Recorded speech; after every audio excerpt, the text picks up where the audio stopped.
Assalamualaikum dan salam sejahtera. Selamat pagi, anda sedang menonton Awani Pagi bersama saya Hakim Rahman dan Nur Sazwani Saiful Syam. Pagi ini kami akan bawakan kepada anda berita-berita tempatan dan juga antarabangsa. Baik, Sazwani, apa khabar? Sihat? Sihat, Alhamdulillah Hakim. Hakim Saz apa khabar? Sihat, Alhamdulillah. Sazwani, pernah Ya. tak kita ni bangun tidur apabila kita kerja dari rumah ni, kita rasa Hmm. tertanya-tanya? Tanya-tanya apa tu Hakim? Tertanya-tanya macam-macam persoalan bila nak habis PKP, bila kita boleh kembali keluar seperti biasa. Tapi laporan pertama kali ini kami nak bawakan adalah mengenai persoalan ataupun pertanyaan yang mungkin berlega bermain di fikiran di rakyat Malaysia, terutamanya bagi mereka yang tinggal di Sabah. Kerana Mhm. pada Ahad lepas, penduduk di sekitar Sabah mereka mendengar satu bunyi letupan yang kuat dan merasa gegaran itu. Tetapi hari ini persoalan itu ataupun misteri itu kami telah rungkaikan apabila International Meteor Organization ataupun IMO memaklumkan mengenai bunyi letupan ataupun gegaran kuat yang berlaku di Sabah merupakan fenomena bola api yang memasuki ruang Mhm. udara bumi. Peristiwa itu ada kod dia tau, Sazwani. Dia gelarkan kod itu Mhm. sebagai 632-2021. Ini kod yang diberikan oleh IMO yang menyatakan bahawa kejadian itu dikesan sekitar jam 11.04 pagi dan pihak Planetarium Negara ada menerima 5 laporan berhubung peristiwa itu. Dan Mhm. siapa yang boleh dengar, penduduk di sekitar Papar, dekat Sabah, daerah Muara, Brunei, ataupun kawasan yang berdekatan dengan Laut Cina Selatan itu mendengar bunyi gegaran dan letupan itu, Syazwani. Betul tu Hakim. Bukan hanya di 5 tempat lah Hakim. Sebenarnya laporan yang diterima daripada IMO sebelum ini ada 57 kejadian yang sama telah direkodkan sepanjang tahun ini, dengan yang terbaru adalah di Bali, Indonesia Januari lepas. Dan mereka juga memaklumkan bahawa ini adalah batu dari angkasa lepas yang bergesel melanggar atmosfera bumi, dan apabila panas ia menyebabkan terbakar dan sama ada meletup di udara atau jatuh ke permukaan. Jadi pecah-pecahan itu mereka jangkakan ada yang telah memasuki ruang udara bumi dan ada yang hangus di galaksi. Beliau juga turut menjawablah beberapa persoalan di mana keberangkalian impak kerosakan yang boleh terjadi ekoran kejadian bola api ini ia sebenarnya adalah bergantung kepada saiz yang memasuki ruang udara dan bumi.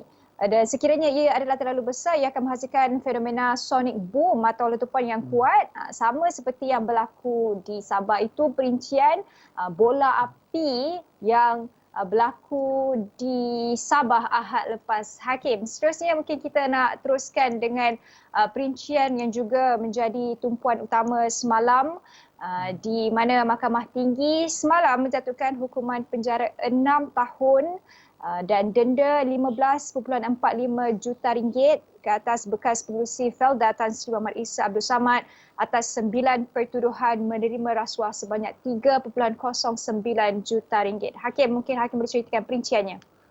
Ya, selain daripada hukuman penjara 6 tahun bagi setiap pertuduhan itu, ianya dijalankan secara serentak, Tan Sri Isa Samad juga perlu membayar denda RM15.45 juta yang dipecahkan kepada 9 pertuduhan ke atas bekas Menteri Negeri Sembilan itu. Dan kalau gagal bayar, boleh tambah penjara lagi 2 tahun. Tetapi mahkamah ambil kira pelbagai perkara seperti latar belakang tertuduh yang mempunyai rekod lama sebagai anggota pentadbiran dan sebagai Menteri Persekutuan. Cuma mahkamah nak tekankan di sini bahawa rasuah merupakan jenayah yang serius dan boleh mengganggu gugat pertumbuhan ekonomi. Tapi dalam masa sama juga, mahkamah juga menetapkan ataupun memaklumkan bahawa mahkamah membenarkan penangguhan pelaksanaan hukuman penjara dan denda tersebut sehinggalah menunggu ke proses rayuan, di mana pasukan pembelaan Tan Sri Isa Samad ingin membawa keputusan Mahkamah Tinggi itu ke peringkat rayuan. Tetapi sebelum menunggu peringkat rayuan itu, dia perlu bayar ikat jamin, dan juga perlu melaporkan diri setiap 1 hari bulan di Balai Polis Berhampiran, Sazwani.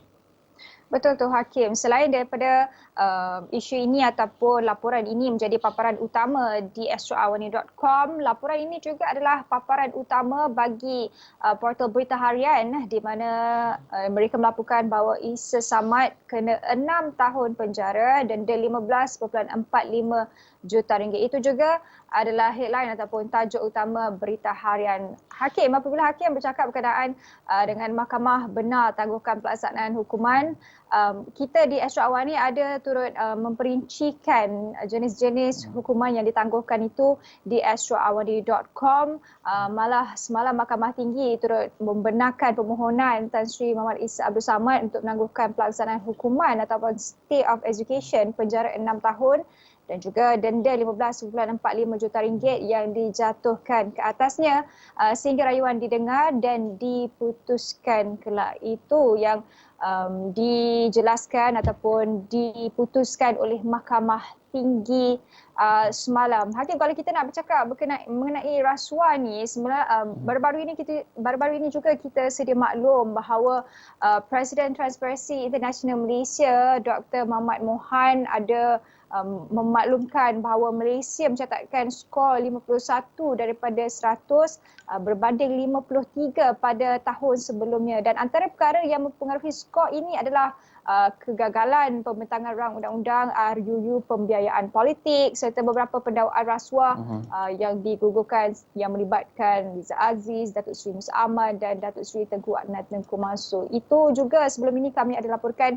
di astroawani.com. Bagi anda yang mungkin ada ataupun pernah terdengar kes-kes rasuah ini berdekatan anda, apa yang boleh anda lakukan? Hakim, apa cerita? Ya, dan melihat kepada indeks persepsi rasuah yang jatuh agak teruk pada kali ini, pelbagai pihak menggesa agar perkara ini ataupun rasuah yang sistemik ini dapat diatasi segera. Pelbagai pihak, antaranya pihak media juga melakukan inisiatif basmi ataupun membantras rasuah ini. Contohnya, kita ada satu gerakan rasuah buster ini di mana anda boleh mendaftar sebagai sukarelawan menyertai gerakan untuk membasmi rasuah ataupun gerakan rasuah buster.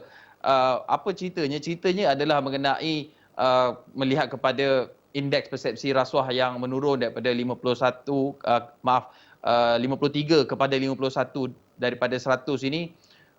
Banyak pihak mewujudkannya. Antaranya kita lihat ya, Karangkraf mengerusi pengerusinya Dato' Husamuddin Yaakob yang mengharapkan bahawa rakyat dapat terus menjadi mata dan telinga serta mempunyai keberanian untuk melaporkan salah laku rasuah. Dan itu yang dilakukan apabila mewujudkan pendaftaran di laman sesawang info.sinarharian.com sebagai rasuah buster. Dan ini bukan satu-satunya inisiatif yang dilakukan, tetapi di pihak kerajaan juga mereka mempunyai inisiatif iaitu memberi ganjaran kepada pelapor rasuah, ganjaran sehingga jumlah rasuah yang diberikan. Maksudnya kalau dia lapor, dia beritahu dia dapat syak ada rasuah bernilai 100,000 dilakukan oleh kaki tangan kerajaan. Apabila kes itu terbukti, maka dia juga boleh dapat ganjaran bernilai 100,000. Itu antara inisiatif yang dilakukan untuk membantras rasuah di dalam kalangan penjawat awam yang sepatutnya menunjukkan contoh tata kelola ataupun tadbir urus yang baik, Sazwani. Betul tu Hakim. Dalam Hakim bercakap berkenaan dengan tata kelola ataupun teladan, semalam Presiden Parti Keadilan Rakyat ataupun Ahli Parlimen Port Dickson, Datuk Seri Anwar Ibrahim ada menyatakan ataupun ada meluahkan bahawa sebenarnya para pemimpin di negara ini perlu menjadi teladan kepada semua rakyat Malaysia. Ini tidak kiralah termasuk dari segi SOP penguatkuasaan COVID-19 maupun seperti Hakim katakan tadi teladan dalam membantras rasuah ini. Tetapi apa yang dinyatakan oleh Datuk Seri Anwar Ibrahim adalah kadar kompaun yang perlu dinaikkan ketika ini tidaklah patutnya dilakukan. Sebaliknya, perincian penguatkuasaan perlu diperjelaskan. Itu adalah berkenaan dengan SOP COVID-19. Ini kerana beliau memaklumkan masalah ketika ini bukanlah sekadar nak naikkan denda, tetapi bimbang mereka yang di bawah, rakyat-rakyat di bawah ini, reaksi mereka berkenaan dengan kadar kenaikan kompaun yang akan ditetapkan nanti. Beliau turut maklumkan sebenarnya ini bukanlah keutamaan ketika ini dengan menaikkan kadar kompaun, tetapi penguatkuasaan itu harus jelas dan contoh itu datang daripada pemimpin juga. Dan dalam untuk mengetatkan beberapa peraturan, ia perlu jelas. Beliau ada juga bertanyakan kepada anggota polis yang berada di sekatan jalan raya, penguasaan mana yang dipakai, dan polis-polis ini memaklumkan banyak sekali, tetapi itu adalah semua untuk memastikan kestabilan ataupun keamanan di negara ini, terutamanya dalam usaha kita memerangi COVID-19 ini, Hakim. Ya. Ada pepatah menyatakan kepimpinan melalui teladan. Itu yang sebenarnya harus ditonjolkan oleh pemimpin-pemimpin, sama ada pemimpin atau penjawat awam, mereka yang menerajui pentadbiran negara maupun ahli politik. Kerana kalau kita lihat di media sosial, ramai yang juga menyatakan ketidakpuasan hati dan ini bersifat organik. Maksudnya ianya lahir daripada akaun-akaun mereka, orang ramai yang melihat bahawa wujudnya double standard. Namun perkara ini dinafikan oleh Menteri Kanan Pertahanan Datuk Seri Ismail Sabri Yaakob apabila melihat kepada penguatkuasaan terpilih yang berkaitan SOP COVID-19 ini. Namun kita lihat pemimpin mempunyai peranan mereka, tanggungjawab mereka untuk menunjukkan contoh yang baik. Kalau pemimpin tidak menunjukkan contoh yang baik, bagaimana mereka boleh mengharapkan rakyat di bawah sana juga mengikuti perintah ataupun peraturan prosedur operasi standard yang ditetapkan? Adakah mereka ingin terus menggunakan ketakutan dengan menakut-nakutkan seperti menaikkan kompaun seperti apa yang disebutkan oleh Datuk Seri Anwar Ibrahim? Itu perkara yang mungkin anda boleh bincangkan bersama rakan-rakan anda berhubung dengan cara ataupun pendekatan yang terbaik sebenarnya bagi memastikan pematuhan SOP ini di tahap tertinggi oleh semua pihak, daripada mereka yang menyapu sampah, membersihkan jalan raya, kepadalah mereka yang meluluskan sesebuah ataupun sesuatu undang-undang di peringkat parlimen. Itu antara perkara perkongsian yang kita kongsikan buat ketika ini, Syazwani. Kita nak rehat awal sikit kali ini kerana banyak lagi perkongsian kita nak kongsikan di bahagian kedua selepas kita kembali daripada rehat ini.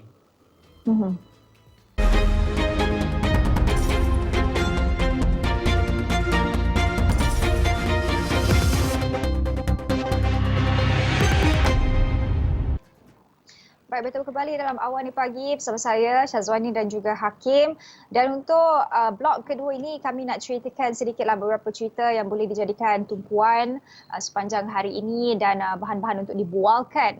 Ini saya kira ada satu cerita yang agak menyayat hati kerana kita tahu sekarang ini ramai yang berdepan dengan kegawatan ekonomi, ramai yang hilang pendapatan dan ramai yang cuba untuk mencari pendapatan bagi memberi nafkah kepada keluarga, bagi untuk makan, untuk kelangsungan hidup dan sebagainya lah. Tapi satu cerita ini di mana seorang ibu yang bekerja sebagai penghantar makanan untuk mencari nafkah hancur kaki kiri selepas dirempuh dari belakang oleh sebuah lori dalam satu kemalangan di Jalan Lintas Labuk di Sandakan pada Rabu. Dan dalam kejadian kira-kira jam 10.30 pagi itu, wanita berusia 40 tahun itu dikatakan baru selesai menghantar pesanan di kawasan berkenaan. Ketua Polis Daerah Sandakan, Asisten Komisioner Muhammad Azhar Hamin maklumkan siasatan awal mendapati motosikal ditunggang mangsa bergerak dari arah Batu Lapan ke Taman Fajar. Sebaik tiba di lokasi kejadian, mangsa dipercayai dirempuh oleh sebuah lori dari arah belakang dan akibat rempuhan itu mangsa mengalami kecederaan parah di kaki kiri lalu dikejarkan ke Hospital Duchess of Kent Sandakan untuk menerima rawatan lanjut. Manakala pemandu lori berusia 29 tahun itu tidak mengalami sebarang kecederaan dan siasatan lanjut sudah dijalankan untuk Seksyen 43 Kurungan 1 Akta Perhubungan Jalan 1987. Dan apabila kita mendengar cerita-cerita macam ni, Hakim, agak sayulah hati ni sebab kita tahu usaha-usaha seorang ibu itu nak memberi makan kepada anak-anak, tapi apabila kejadian seperti ini berlaku, sedihlah, Hakim. Ya, dan ini pastinya akan menyukarkan ibu ini untuk memberikan nafkah kepada anak-anaknya. Tambah-tambah Mhm. lagi kalau ibu ini merupakan breadwinner ataupun orang yang mencari pendapatan utama, menyediakan makanan di atas meja buat anak-anaknya. Dan apakah nasib ibu ini apabila sudah mengalami kemalangan? Adakah dia mempunyai perlindungan insurans dan siapakah yang akan membantunya? Ini yang persoalan yang timbul. Cuma kita harapkan penduduk di sekitar tempat itu disandarkan terutamanya ataupun mungkin ada NGO ataupun pertubuhan bukan kerajaan yang boleh tampil membantu menghulurkan bantuan meringankan beban. Kita tak tahu apakah kesan kecederaan itu adakah boleh dibaiki ataupun kalau boleh dibaiki pun ataupun boleh pulih seperti biasa pun ia mungkin mengambil masa yang agak lama dan mungkin memerlukan pakai topang Betul. Mhm. ataupun tongkat untuk berjalan. Ini pastinya menyukarkan. Cuma bercakap mengenai peranan yang boleh dimainkan orang ramai ini, banyak lagi perkara yang boleh kita mainkan di mana dalam kita berhadapan dengan pandemik COVID-19 ini, kita memerlukan kerjasama semua pihak untuk sama-sama kita menang. Dan ada pelbagai cara. Kalau tak boleh nak bantu dari segi kewangan, boleh bantu dari segi sokongan emosi, psikologi, dan yang paling mudah antaranya adalah dengan mendermakan darah anda, kerana tahap darah ataupun bekalan darah di negara kita ini juga sudah di tahap yang kritikal, Sazwani. Betul tu Hakim. Antaranya di Hospital Tuanku Fauziah di Kanga yang mana tabung bekalan darah di hospital itu adalah berada pada paras hampir kritikal berikutan bilangan penderma yang berkurangan sejak PKP dilaksanakan bulan lalu. Dan menurut pakar perubatan unit transfusi Dr. Wan Nur Falah Wan Yaya, kekurangan bekalan darah di hospital berkenaan antaranya berpunca daripada pembatalan pelbagai program termasuklah kempen derma darah. Dan dari segi penderma itu sendiri mungkin mereka tak tahu sebenarnya waktu PKP ini mereka boleh pergi menderma. Mereka perlu datang ke hospital untuk menderma darah. Tapi mungkin ada yang takutlah untuk datang ke hospital sebab kita tahu banyak kes-kes COVID-19 ketika ini meningkat dan tabung darah berada dalam hospital sendiri. Dan kita sebenarnya ada langkah dan juga prosedur operasi standard untuk mengelakkan perkara tidak diingini. Jadi orang awam tidak perlu bimbang untuk datang ke hospital dan menderma darah kerana jaminan itu telah diberikan di mana SOP dan juga langkah-langkah pencegahan bagi mengelakkan sebarang jangkitan ataupun perkara yang tidak diingini berlaku, Hakim. Ya, kalau kita lihat bekalan darah negara juga merosot ya, sebab kalau kita Mhm. bukan saja di hospital-hospital di negeri tapi di pusat darah negara Pusat darah. sendiri yang menyatakan bahawa melalui pengarah pakar perubatan transfusi ya, Dr. Tin Mos Darumalingam yang menyatakan bahawa bekalan mereka sudah semakin berkurangan dan pusat darah negara sebenarnya memerlukan sekurang-kurangnya 50 hingga 600 beg darah sehari. Dan sejak PKP dilaksanakan, keperluan itu meningkat. Dia nak menampung 2,000 beg darah sehari untuk keperluan seluruh negara. Ini bukan hanya di negeri-negeri tapi di seluruh negara. Dan pihak pusat darah negara juga menyasarkan untuk mendapatkan 3,500 beg darah untuk kegunaan seminggu. Dan kalau anda pernah menderma darah, anda tahu berapa banyak darah yang boleh diambil, berapa beg darah yang boleh diambil, 1 ataupun 2 beg darah yang diambil. Dan melihat kepada penggunaan harian darah oleh pusat darah negara ini untuk diberikan kepada mereka yang memerlukan, jelas di sini anda yang berkelayakan ataupun sihat tubuh badan memenuhi kriteria dan syarat-syarat kelayakan untuk menderma darah digalakkan untuk menderma darah. Tapi kena patuh jugalah SOP yang ada, Sazwani. Betul tu Hakim.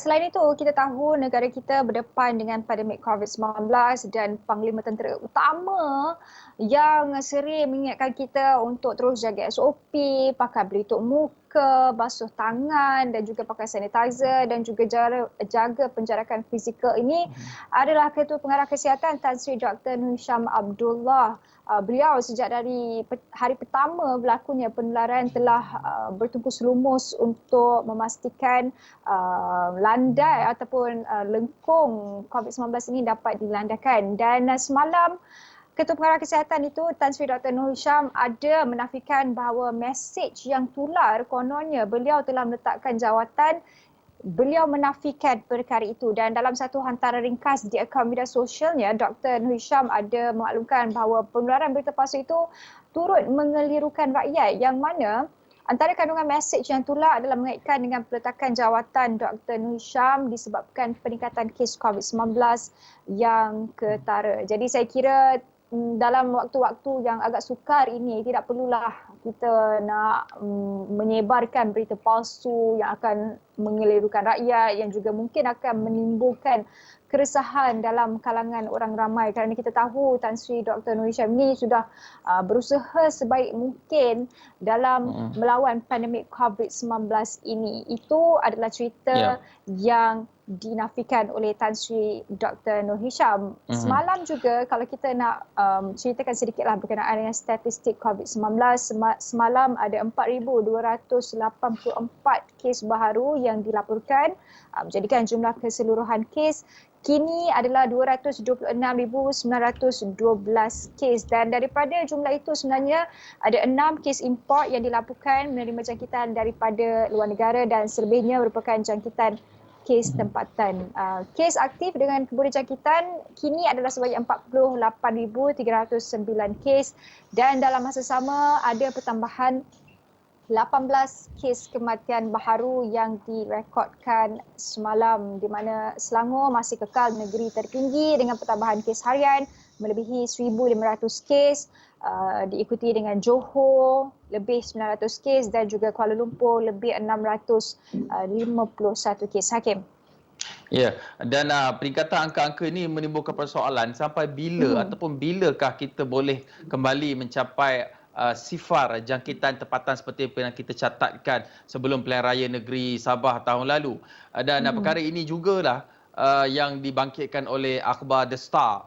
Jab alone won't cut it. While several countries have drastically reduced 5 and 6-figure COVID-19 infection in recent days, Malaysia has yet to see a decline, hovering above 4,000 cases a day. It isn't just about vaccination, but a result of several factors combined, say health expert. Di mana walaupun kita dilaporkan bakal mendapat vaksin dengan ujian klinikalnya dengan beberapa sukarelawan sudah pun mengambil suntikan dos pertama, tapi ini angka-angka ini masih lagi bermain di fikiran kita melihat kepada pelaksanaan PKP yang dilihat tidak begitu berkesan sehingga menjejaskan ekonomi. Kerana kalau kita lihat di luar negara, contohnya Sazwani, ini satu laporan yang menarik ni.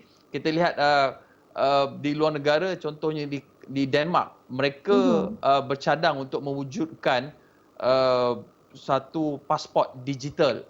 Pasport digital ini dibuat dengan kerjasama syarikat-syarikat ataupun perniagaan untuk wujudkan pasport tersebut untuk membuktikan mereka yang dah divaksin ini ada satu pasport yang memungkinkan membenarkan mereka untuk ke luar negara ataupun pasport untuk mereka kembali menjalani hidup secara normal. Butirannya Sazwani ada? Betul tu Hakim.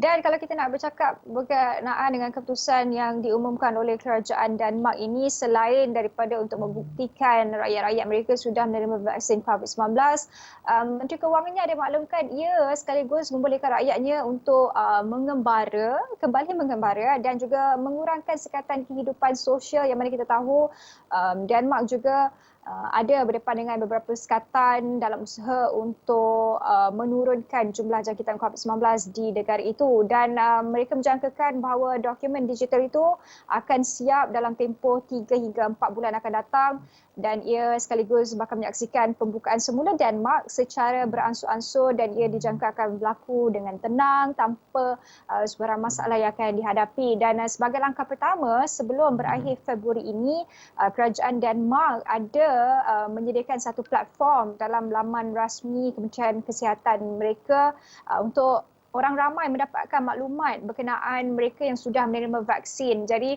laporan-laporan itu ada mereka perincikan dalam laman web rasmi Kementerian Kesihatan. Saya kira beberapa cadangan ini lah Hakim boleh kita aplikasikan di negara ini yang mana kita tahu. Sazwani, ini saya pun baru nak tanya mengenai perkara ni. Kita ada visualnya Dennis vaksin, kalau boleh kita mainkan visual tersebut. Tapi ini akan menimbulkan persoalan. Adakah apabila kita sudah divaksin nanti, kita pun akan melakukan langkah yang sama. Sebab pendekatan kerajaan Denmark ini bagi ruang untuk mereka travel. Tapi kalau mungkin ada kemungkinan lah, sebab kalau kita lihat Singapura melalui reciprocal green lane pun disekat kita kemasukan daripada beberapa negara termasuk Malaysia apabila kes tinggi. Jadi kalau kes dah wasir tinggi, tapi kalau kita sudah divaksin, adakah kita boleh mengembara ataupun masuk negara jiran? Ini antara persoalan-persoalan yang mungkin akan difikirkan, pendekatan daripada negara-negara luar yang boleh kita aplikasikan dalam konteks tempatan. Dan Syazwani bercakap mengenai tempatan ini, kita nak bercakap mengenai satu laporan yang anda nak tempatan, sebenarnya warga Malaysia mempunyai peluang untuk meraih pendapatan sehingga RM60,000 seperti yang berlaku kepada seorang pemuda di Kuala Nerang ini. Dia dapat meraih pendapatan sehingga RM60,000. Namanya Muhammad Hazwan Zulkifli, usianya baru 31 tahun, tapi dia sudah meraih pendapatan sehingga RM60,000 ini bukan waktu-waktu sebelum PKP, tapi sewaktu PKP lagi dia sudah mula menggerakkan usaha untuk meraih pendapatan melalui inisiatif yang digerakkan oleh MDEC. Syazwani. Betul tu. Dan kalau kita lihat, dia sebenarnya dah buat paparan di laman web ini, laman web membeli belah profil e-dagang Shopee merisi komputer riba dan mengemaskini tempahan yang diterima. Dan sebenarnya tidak jauh dari situ, dua pekerjanya sibuk membungkus pewangi-pewangi berkenaan untuk dipost kepada pembeli di seluruh negara. Dan beliau turut mengkongsikan bahawa dia telah memulakan perniagaan sejak bulan Mac tahun lalu, selepas bermulanya PKP, dan menariknya pemuda berkenaan mengakui pada awalnya dia langsung tidak tahu untuk berniaga secara online. Mungkin cerita-cerita ini boleh dijadikan sebagai contoh kepada mereka yang nak cuba tapi tak tahu. Tapi ini adalah platform-platform yang sudah disediakan oleh kerajaan. Pelbagai lagi saya percaya pelbagai bantuan lagi sudah disediakan oleh kerajaan. Cuma apa yang penting adalah anda ambil tahu. Kalau susah sangat, Google lah apa yang ada ataupun boleh tanya kepada rakan-rakan dan sebagainya. Dan dalam kita bercakap berkenaan dengan bantuan kewangan ini ataupun cara untuk menguruskan kewangan, Hakim, jam 8.30 pagi nanti kita akan bincangkan bagaimana untuk kita hadapi tekanan kewangan terutamanya ketika era pandemik ini, bukan sahaja dalam kehidupan seharian, tetapi kita tahu juga pengurusan kewangan perlu ada norma baharu. Dan langkah-langkah itu kita akan bincangkan bersama dengan Ketua AKPK Nirmala Supramaniam dalam Awal Ni Pagi jam 8.30 pagi nanti, Hakim. Ya, dan sekian saja Awal Ni Pagi untuk jam ini 7.30 pagi. Kita akan bertemu kembali di jam 8.30 pagi nanti bersama saya Hakim Rahman dan Nur Syazwani Saiful Sam. Sekian saja, jumpa lagi. Bye.